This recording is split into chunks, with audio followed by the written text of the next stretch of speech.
going on, everybody? This is another episode of the BiggerBag Season. Of course, you got your host, Jamaal Thomas. And today we got a very, very special guest in the building with us today. My mother, Keneisha Darden, who's from Chicago, Illinois. She's very known in the Kalamazoo area. I actually grew up here. And very known entrepreneur, cookbook writer, as well as hair salon owner. So we're going to go ahead and get right into it. I'm going to have her say a couple of words. Go ahead and introduce yourself. Hey, what's up, everybody? It is a pleasure to be on tonight and be interviewed by my son, Jamaal Thomas Jr. I got to put the little junior on the end, you know what I'm saying? It is a pleasure. Thank you for contacting me. You know, it ain't like it was hard to do, but you know, getting in contact with me and asking me to come and interview with you is definitely a privilege, and I want you to know I'm proud of you, and I'm happy to be on the podcast. I'm feeling like I'm a celebrity tonight. We're trying to get things rolling, and you know, it's a blessing just having you a part of the journey. Thank you. And you've always been one of my greatest inspirations. So why not have everybody that's around tap into that kind of mindset and just flow and vibe with us. So to kind of kick it off, I know I said that you were an entrepreneur. Mm-hmm. So what occupation, I guess what kind of went into hair and cooking? You want to start off with that? Okay, cool. So I started doing hair at age 13 in my mom's house. Mm-hmm. One day I went to her and I was just like, "Mom, can I do your hair?" And she was like, "No." And I was like, "No, I really can do this." And so she continuously told me no. And I remember I don't know how I got a hold of some money, but I got a hold of some money and I went to the hair store and I bought all these little bags of hair. And I would take the hair and go upstairs and attach it to my doll's hair. And then I would sit my dolls in rows, and then I would sit all my other toys, books, or whatever in rows. And I would make like 3 rows. And I would stand in front of it like it was an audience and talk to it. I would be like, when we get older, when I get older, I'm going to be a salon owner and I'm going to have a big restaurant. And I am going to employ my kids and we're all going to be rich, okay? Do you understand me? And she would yell from downstairs because my bedroom was upstairs, and she would be like, "Keneisha, be quiet." I would be like, "Okay." Big Zine. Big Zine didn't play. And so I would get louder and louder. And then one time I went to the store and I bought a chalkboard and I put it on my wall, and I used to write like little things about like becoming your own business owner at like 14 years old. And I would talk to my dolls and be like, "This is what you need to do to be a business owner. And if you don't do this, you're going to be broke." And as a kid, that's what I was saying, but I was speaking that thing into existence, and I didn't even know anything about that. Speaking things into existence at that time. So I guess really at that tender age, I started to develop some type of feeling that made me want to get more. And I remember my mom, she was married to a pastor, and there were times when we didn't have Christmases, there was no birthday presents, and it was because my mom didn't have the money, and it was because they were living from check to check at the time. And I remember being younger and I was like, I'm not doing this. Yeah, I definitely. I'm like, I'm not doing this when I get older. Christmas is not about big gifts and surprises, but when you're a kid, you don't understand that, if that makes sense. That makes sense. So I just knew that was something that I didn't want to do when I grew up and had children, or had a family. And I also knew that I didn't want to live check to check. Right. And I was like, I don't know how I'm gonna make this happen, but for some odd reason, I thought my talent looked good on my dolls. And so pretty soon I was able to talk my mother into letting me do her hair. She let me do her hair one time, and from that time up until 4 hours ago today, I have been doing hair. Wow. I know that was real long, but no, I just wanted people to get the the story of dreams and goals coming true. Because when you're a dreamer, there is something in you that's always trying to get what it is you've seen. You're not there yet, you dreamed about it, you don't really know what's all in between, but you're trying to get to that end goal. So I believe at age 13, that's the concept that I was building in my mind for myself. Okay. Well, that's a great backstory, and it's fine that it was kind of long, but it gives people substance. You know, Yeah. people are able to kind of see where you came from with that. So going into that, what motivation did you use as a young lady, you know, to keep that stamina going? I know you said you started when you were 13, but going into that, what kind of struggles and battles did you have to kind of hone in on to continue to propel that energy forward? Okay, so we'll start with the struggle part. The struggle was trying to get people to believe in me. And that's the thing. Some people say it doesn't matter to them what people think of them. And I beg to disagree, because at some point in our lives, we all need that affirmation from other people. You need to know that you're doing well. Hence, school, work in the work field, Exactly. your parents. You need that affirmation, and affirmation builds confidence. It does. So trying to gain people's confidence in me so that I could become confident in what I was doing. And so that was one of the struggles that I had being a young teenager, trying to convince other people to leave their hairstylist and come to me. And I was doing hair in the kitchen. And I was in 7th grade. You know what I'm saying? So they're like, I go to a licensed hairstylist who owns a salon, and you want me to come to your kitchen and, you know, do hair, and you're going to wash my hair in the sink? And then it was kind of weird because my mom didn't want me to wash hair in the sink, and I was like, okay, your hair got to be washed, but I can do this. So I used to do different things like that. I started out with 2 clients a week, and then I gained about 5 to 7 a week. So at 14, I was doing 5 to 7 people a week. I was making like $200 to almost $500 a week. Wow. I was making more than my Hustling. stepfather. He was getting the bag. I was making more than my stepfather at age 14. Wow. Yeah. That's crazy. I didn't even know that. I know, that's crazy. So the struggle again was building that confidence in myself, and trying to get people to believe in who I was and who I thought I was. Because you know, well, you don't know because you're still young, but kids, like, it's hard to believe a kid. Ooh, can I do your hair? I promise I won't mess it up. You know, and you a grown woman with a career. You can't let me do your hair. Yeah. You know, but once I got started, I got better and better, and it was just a gift from God. It was nothing of my own. I just knew I could do it, and as soon as I put my hands to it, I knew what to do. Nobody taught me. I didn't learn from anybody. I just knew how to do it. Okay. So with that, you know, learning how to acquire a skill, and once you got older, what kind of went into becoming your own boss? When did you find out that you wanted to become your own business owner, or did you like work at different salons, or how did that come about? So let me tell you. So I went through school, and I met your dad, and we got pregnant. Hey, Dad. I know. And I had to stop school for a while because when you were born early, like premature. So you went into the hospital. I was out of school for a while, and I actually had to get on public aid for a while in order to help us survive.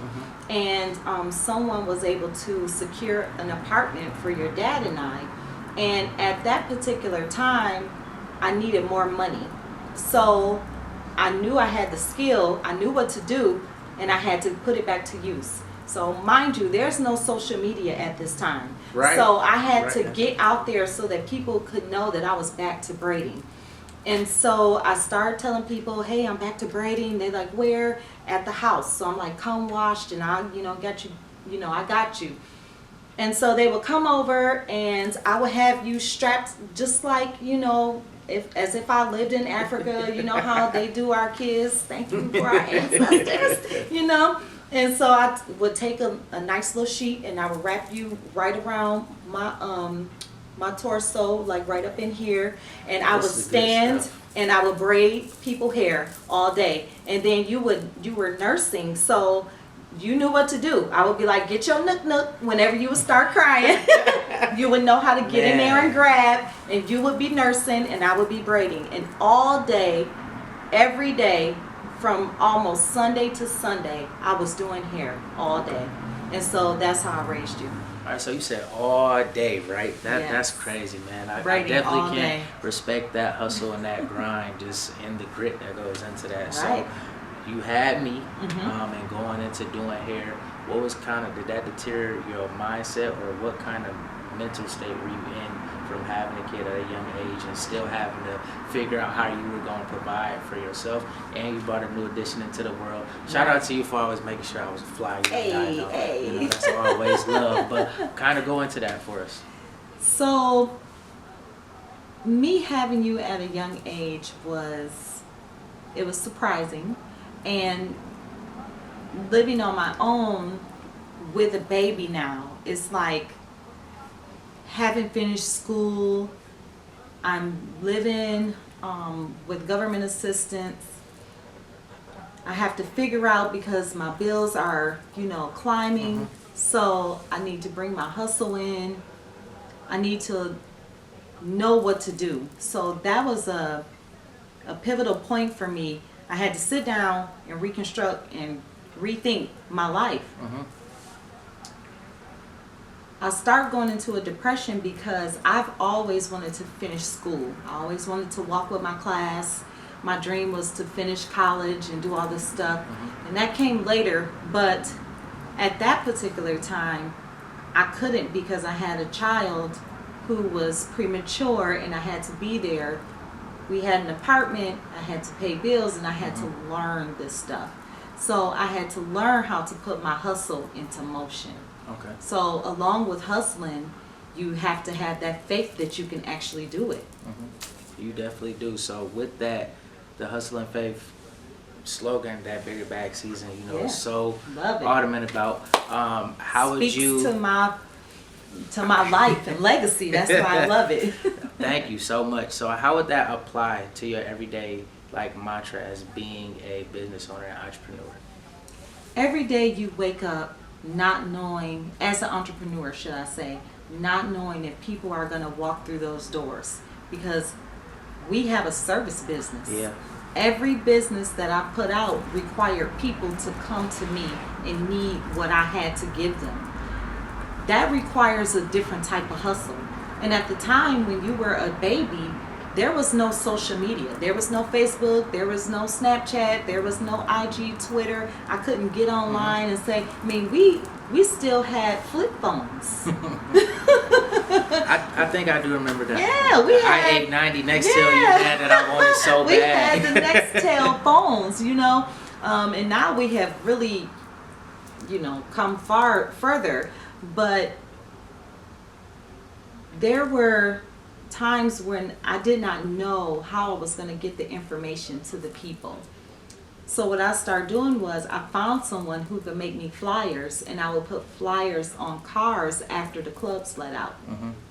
And then marketing yourself. Yes, and then I would ask 4 of my friends if I could do their hair for free, and we would go to the club. And that's how I would promote my business, by doing some of my friends' hair for free, and in return that would gain clientele for me, because people say, oh, you back braiding hair, oh, you back doing ponytails, you back doing this, and they would say, well, where are you at? Well, I'm at home right now, but you can still come to the house, just wash your hair, and then whatever. So people will come.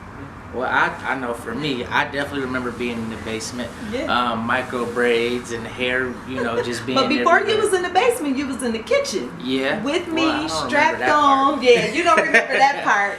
And it was so weird, because you had oxygen tanks, and I had to be very careful with how I care for you, because you were still in transition of growing out of that stage of asthma and everything that came along with being a premature baby. So there was a lot of different variables, but I was able to fight through. And even in that, the depression was deep, because I didn't want to be a failure as a mom, but I had to realize that I was still very young. And so there was some learning lessons that I acquired during that time, which allowed me to be mature, and I developed into a young, like a greater mom and a better young lady, grown woman, whatever you want to call it. But it was definitely points in my life where I felt like I wasn't going to make it, because I almost felt like my dreams stopped, because now you have a baby and your life has to go a different way. But thankfully, I was able to sit down and think, hustle, keep the faith, keep moving. So how did you cater that mindset around that? Like, how did you kind of get that grit inside of you? I know we talked about, you know, you having to, one, hustle, you doing hair for long hours and periods of time. I was on your side. You had to make sure that I was okay. But let's talk about, give people kind of a sense of what you developed outside of that. Like, what did those emotions promote, and what did it promote you to do?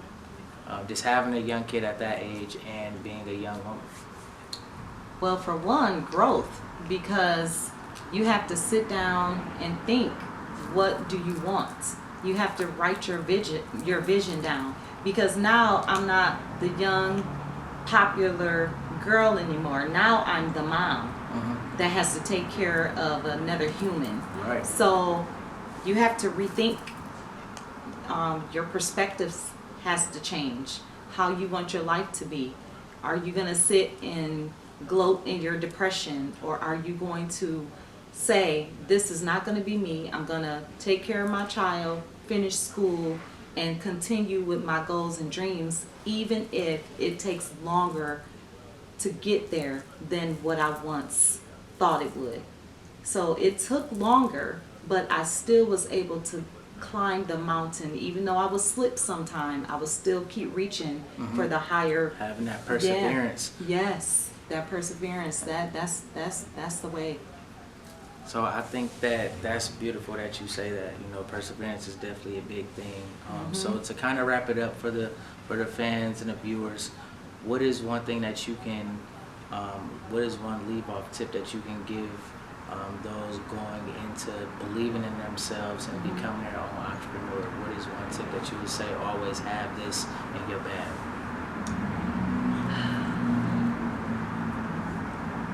Just so many. It is. I could say. It is. For one, I would say never stop. And even when you get to a place in life where you feel low and like you can't move forward, it is very important to build a tribe around you that can help push you further. I always had this thought in mind, and there is a saying out there somewhere, I don't know who said it, but if you want to know who a person is, look at their 5 friends. And I have always been like that since the beginning, even when I was a child. I would only hang out with people who I knew wanted something out of life. So speeding things up, I had to rethink my friends. And so I started redeveloping my team. I started putting people on my team. I didn't know I was building a team, but in my mind, I was like, I need a friend who can do this. I need a friend who can do that. And once we all came together, it started to push us all in different directions, but we had the same mentality and mindset. And that was to reach our goals. Didn't matter when, just the mindset to want to reach. And so if they were doing better than me, it would push me to want to be where they was. Not being jealous, not being, you know, the crab in the basket that pull you down. But it was one of those things, whereas if you can graduate from college, I can graduate from college. If you can go back, I can go back. Giving the people around you that self-motivation. Exactly. And my friends would say, just because you have a baby don't mean nothing. You can go back to school. You can do this. I'm like, I don't know. That's good that you have those friends around you, though, because a lot of times you don't have those friends around you. So exactly. I would say to everybody, make sure that you guys' environment is very key, you know, when going into your dreams and, you know, any ventures that you guys want to go into. And mainly because energy is everything, and you guys definitely don't want to fumble the bag trying to be around people that aren't or that don't have your best interests. Can you give people a location for where they can find your place of business? Sure. We are located in the heart of Kalamazoo, right downtown. The address is 131 West South Street. It's right down next door to the Kalamazoo Library. We are open Tuesday through Saturday from 7 a.m., taking our last client at 6 p.m. The phone number is 269-349-2596. You can follow me on Facebook at Keneisha Morgan Darden, and you can also follow me on IG at Chef Keneisha Darden, and we'll talk about that on the next Bigger Bag season. Oh yeah, thank you for coming out today, Mom. I definitely greatly appreciate it. And so I see you guys next time on the Bigger Bag season. Peace.